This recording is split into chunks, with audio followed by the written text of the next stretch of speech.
This is Circuit Breaker, and it is modeled after rhodonite, but it's also a mixture of Zentreya's legs and her horn, and there is one very specific curve on this knife that is actually modeled after one of her abs. I'll let you guess which one. The name Circuit Breaker sounds cool, but it's also based off of her lore where she has a lot of conflicts with, say, malware and other AI and robots. She canonically breaks a lot of circuits. We chose VG10, which is a steel originally made by Takefu in Japan as one of the high-tech steels, which then you might ask, well, Tim, what are the two steels that comprise of this knife then, if it is not a mono steel? That's a good question, hypothetical person. We use VG10, like I said before, and SUS420. No, I'm really not joking. It's SUS420. This Zen vector pattern that you see is very different from a lot of the other patterns that we have done before. You'll see that it's much more striking and has significantly higher contrast. And that's because this is using a very special new etching technique and blackening technique that has not been used before, and actually took quite a few times to get right. And besides that though, we kind of need to keep something secret. Can't give everything away, right? The shape of this knife was designed to match Zen's aesthetics, from the color to the angular and sleek design language that her form tends to have. We're ignoring the rounder, thicker parts. This knife is actually the longest knife we've ever made at 8 inches, which should be a good enough length for anyone, maybe even too big according to some people. But it is also one of the lightest ones. And that's actually because we designed this knife after a Japanese Gyuto, but this actually has a K-tip to it. What that means is a Gyuto is actually the Japanese take on a Western knife. So this would be, for instance, a classic Western knife. This is a German knife design. Pretty common, you'll see that really thick handle, the full bolster over here, and the really thick heel. Very thick spine and goes up like this, having a sweeping curve upwards. And if you compare these side by side, you can actually see a little bit on how the knife shapes are built. Now, the thing is, this is really thick, and not in a good way. These kind of knives are usually hardened to about 54 to 55 HRC. Some of them on the higher end is going to be like 56, maybe 57 HRC, but usually nothing really beyond that. And HRC is Rockwell hardness, or in other words, how much wear resistance and therefore edge retention that your knife is going to have. For Zen's knife, in contrast, we actually hardened this to 61 HRC, which is quite a bit higher than the German and Western kind of knives, which, you know, is in the 50s range. It's heavy, it's cumbersome, and using something this heavy for a significant amount of time, it's really gonna start fatiguing your wrist. And this is especially speaking as someone who actually used to cook professionally in a Michelin-star kitchen. If you're doing a ton of prep work or you have to do fine work, and if you've ever heard about why Japanese knives are so treasured for how sharp they are and how precise they cut, it's because they use a thinner design. Zen's knife is a Gyuto, but with a K-tip design, or a Kurutsuke tip. And what that refers to is the sloped tip that is in these kind of knives called the Kurutsuke. These knives are often known as knives that only the head chef can use. They are very technical in nature, and the reason why they're considered a knife only for the head chef is because they are actually very difficult to use. It really is more of an all-purpose knife instead of a general purpose knife. For instance, if you have a harder item, some butchery you need to do, or something that requires cutting through fish bone or something like that, the Kurutsuke can do it. This one has a much thicker spine, but has a very, very, very sharp shinogi line that really cuts down to a very keen edge at the end. It is also a single bevel knife. That is to say that it's only sharpened on one side, and you'll see that this side is actually flat and this side has that slope. This makes this knife very hard to control. This fine tip over here, because they grind it out so thin, you can do a ton of tip work, but in the end, it's very technical. This is also still heavier too. I'll have a weight comparison as well that I'm probably putting up on the screen right now. This means that this, by and large, while really cool, is not very good for someone who is starting off in the kitchen and even someone who is relatively experienced in the kitchen. If I want to be doing thin cuts and slices with this, the physics of having such a thick spine means that it is going to wedge instead of cut sometimes. And then there's the fact that it is made out of a carbon steel rather than a stainless steel, which makes it a little more difficult to take care of.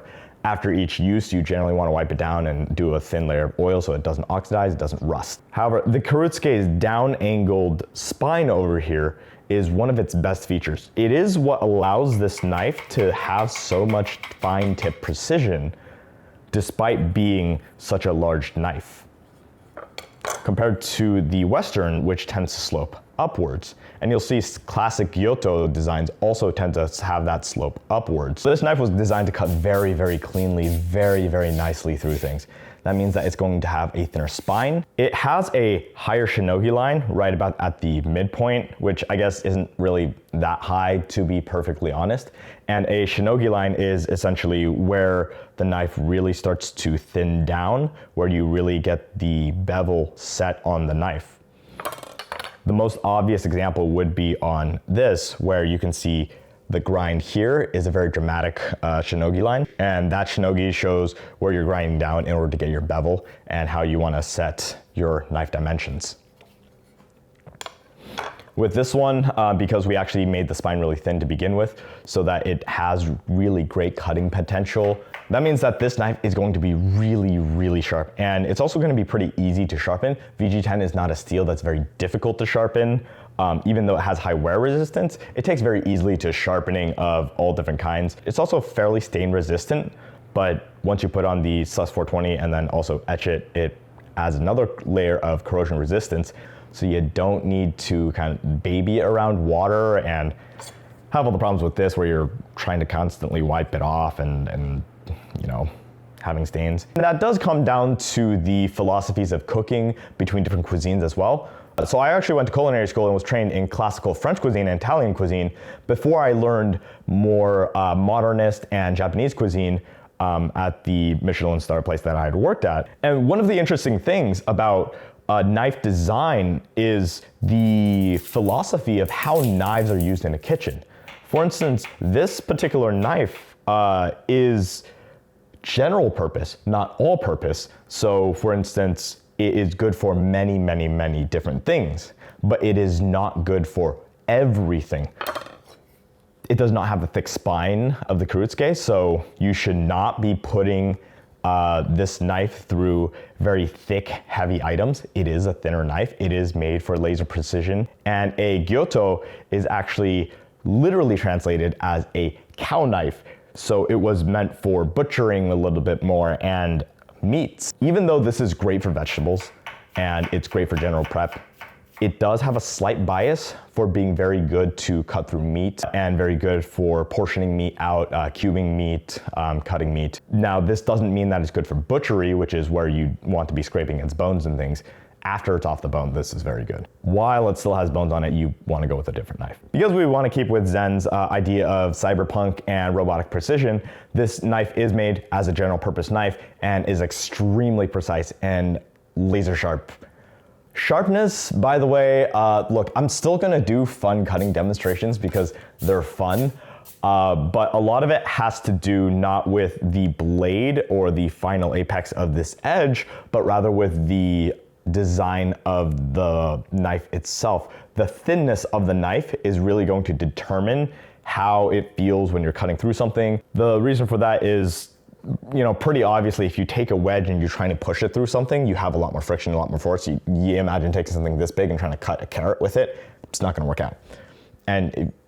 So the thinner you get something, the sharper it is. Sharpness in reality is just thinness. However, that gets really complicated once you get down into the fine details. That's not something I'm gonna cover today, otherwise I'm gonna be talking for hours, which I'm probably already doing. I'm pretty sure if I look at the clock right now, I've already been talking for like an hour. I shouldn't have looked at the clock. It is 1 a.m. and I'm still talking. Let's get back to the blade. You'll see that there is a little bit higher sweep on the tip of this blade. That way you can still do rock chopping, but it evens out to something that's a little flatter on this side and this surface here.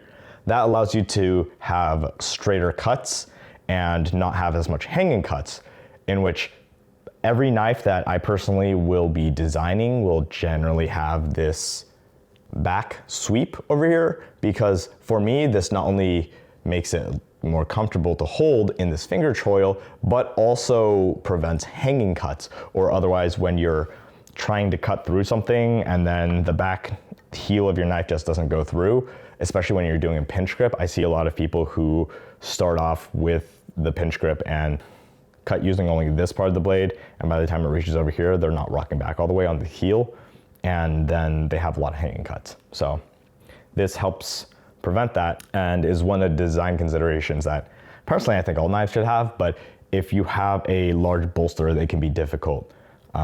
So for instance, this, if you have a bolster design like this, where you have this thick piece of metal here, you can't really do that. We also have a very, very thin blade over here, which allows for laser-like precision cutting, which is really, really fun. It's really nice to work with. When you cut some thin things like with this, you'll see what I mean. You really gotta feel it to believe it, man. It's so nice. It's so fun. And fun thing, I can objectively prove its sharpness too, which I will say, you know, once again, I do want to be completely upfront and honest about things. Technically, you can sharpen anything to a very, very sharp level, but this blade actually did come to me at this level of sharpness, which is below 100 on the best, which is absolutely incredible. For reference, what this machine is that it is pretty much the most objective sharpness tester you can kind of get. It measures the amount of grams of force required to cut a wire medium that's highly calibrated to a very specific cut strength. And what this allows you to do is that you can not truly objectively, because, you know, depending on what part of the knife you're cutting with, it can be a little bit different, but as objective of a sharpness tester as you can get. Now let's talk about the handle. The handle has a very different design, and this knife is not very high up. And that might seem like a problem for some people. You'll say, oh, my knuckles are going to hit. I'm not going to be able to grab this knife correctly. But number one, don't hold it like this. This way of holding it is like how you hold a hammer. That's not what this knife is for. Number one, bad, don't do that. Number two, it'll break. That's not what this is meant for. You need a thicker knife for that. Still don't do it though. And this is one of the hills that I will be dying on always, is everyone should be learning a proper pinch grip. So you'll see this does not follow the standard ergonomic curves of a knife. This divot over here specifically makes it uncomfortable if you are doing a hammer grip. You'll find there's not really a good place for you to hold if you're trying to do a hammer grip like this, because it's a no-no. Don't do that. No hammer gripping. We're gonna learn pinch grip. How you pinch grip is finger right here, right on the blade, other finger on the other side, and you're pinching the knife right here. Now that you're pinch gripping, all you do is close your fingers around the knife, and you'll notice now that divot makes sense. Now that divot ergonomically adheres to the rest of your fingers, because we don't need as much of a grip for our pinky fingers, which is why this is smaller. Now you'll see this works. My knuckles are not hitting the cutting board, even though I have larger hands. Like, you know the old joke, if your hand's larger than your face. Now I know that some people don't like gripping on the blade, in which, you know, personally, once again, I think you should learn how to grip on the blade, but there is a little bit of divot on the handle itself, so that if you do want to be pinching on the handle instead, you can do that, and it is relatively comfortable for that. This kind of design and this kind of divot also allows for the forefinger grip. So if you want to be using the full length of the blade, you're doing a long slice, for instance, for doing something like fish, a forefinger grip is going to be superior to the pinch grip, because if you're trying to pinch grip you're gonna lose a little bit of the knife over here. If you want long draw strokes and slices, then 4-finger grip and this kind of handle style works really well for that as well. The handle itself is made out of many different kinds of resin. You'll see a blue, shiny and glittery resin here. You'll see a aluminum honeycomb enforced resin here. And then you'll see copper wire and copper mesh infused resin over here and 2 bands there. Now, the reason for that is the copper in here allows for antibacterial, and then the honeycomb allows for industrial strength, and then the teal's glitteriness is magic.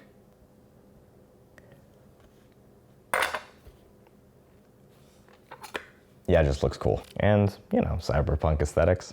One of the things I do want to mention that is very difficult to do that is really cool is you'll see there are no rivets. It has a sleeker, uninterrupted design that just makes it look nicer overall. I have no idea how I'm gonna edit this video down to a reasonable length, so I guess I'm just gonna say I'm gonna end it here. Otherwise, I'm gonna talk for way too long again. So, if you enjoyed this talk, then make sure you sign up on the link below. This knife is gonna be releasing for pre-orders May 20th. Man, I still have no idea how to end these things.